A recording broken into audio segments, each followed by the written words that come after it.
Hello guys, good morning to everyone. We have another gig today and today we are going to celebrate 80th birthday of Dr. Reyes, one of my sister-in-law's close friend.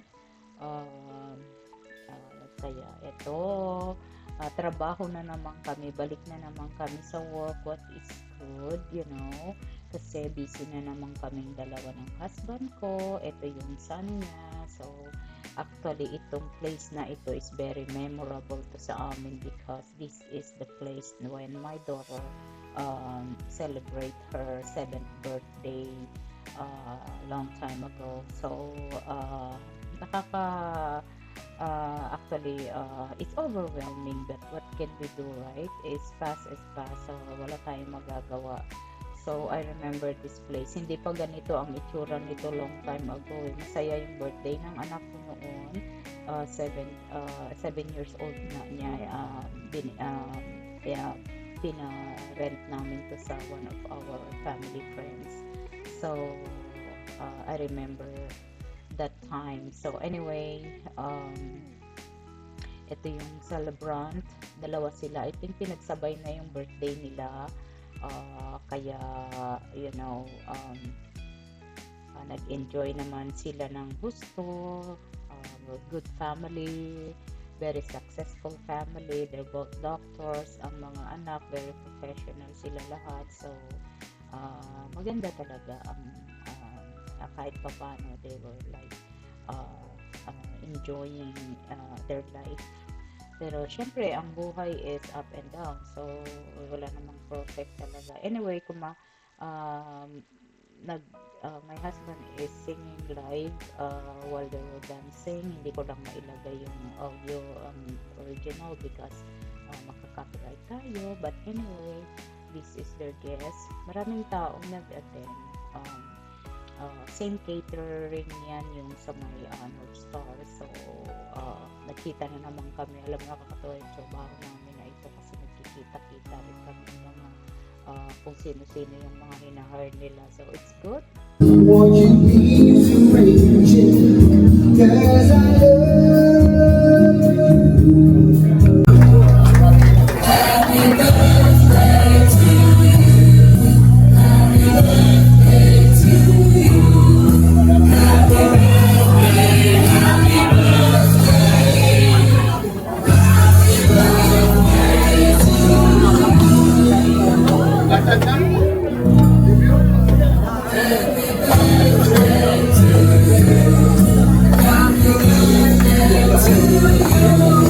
Happy birthday, happy birthday. Happy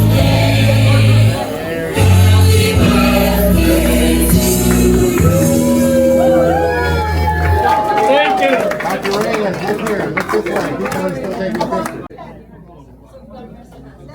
Blow na sila ng cake and then eto na yung part ng kanilang yan yung part ng kanilang mga anak na magsalita para sa parents. Yan, dancing. Gathered here today. Just want to say thank you for everyone coming here today. We're just going to say a few words. Take this opportunity before we start dancing, getting some sugar with the cake, and then maybe a little bit of coffee. But we wanted to say a few things. First of all, we want to say thank you for taking the time to really just coming down here and spending this beautiful day with us. I know a lot of you have traveled many distances to come here and arrange your schedules to be here. To take the time to just appreciate two people that we really love and two people that have shown us remarkable things in life. So, without further ado, let me go ahead and say a few things. And then, first of all, I would just want to acknowledge North Star for providing the food today. They did a fantastic job. It was great. We have Ring here on the DJ, just filling the room with beautiful music. Getting soon to get us started on the classical Filipino dance lines. With that being said, so I'm just going to take a quick moment just to say a few things to my brothers and siblings. I'm Louie, Gary, Gene, and Larry. Are going to say a few things. ito tapos na yung party. So, ito na yung pinakamahirap na trabaho ng asawa ko after mag-DJ. Ito, buhatan na at siya lang mag-isa ang nagbubuhat kasi wala naman akong pakinabang. Hindi ko naman kaya buhatin yan. Ang bibigat niyan. So, anyway, nag-enjoy lahat ng tao. Getting ready to go home. Kaya, busy-busy na. Ito ang trabaho namin lagi ng asawa ko. Kala nyo madali, hindi. Ang dami niyang buhatan. Malaking buhatan yan. Dadali niya sa sasakyan namin. Anyway, this is the family celebrants. So, yan yung mga anak nila. First time ko lang naman nakita yung mga anak nila. But anyway, yung isa niyang anak is our dentist namin yun. Isa niyang anak kaya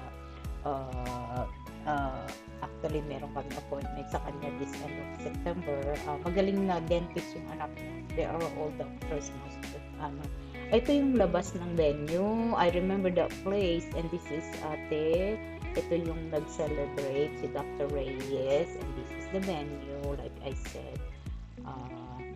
Masaya, maganda ang prepare sa kanila ng mga anak. Masarap pag may anak talagang mag-aasikaso sa mga ganitong occasion. But what can we do, right?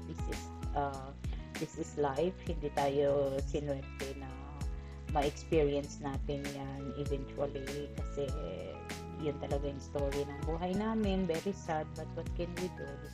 It is what it is. Kaya hanging there lang.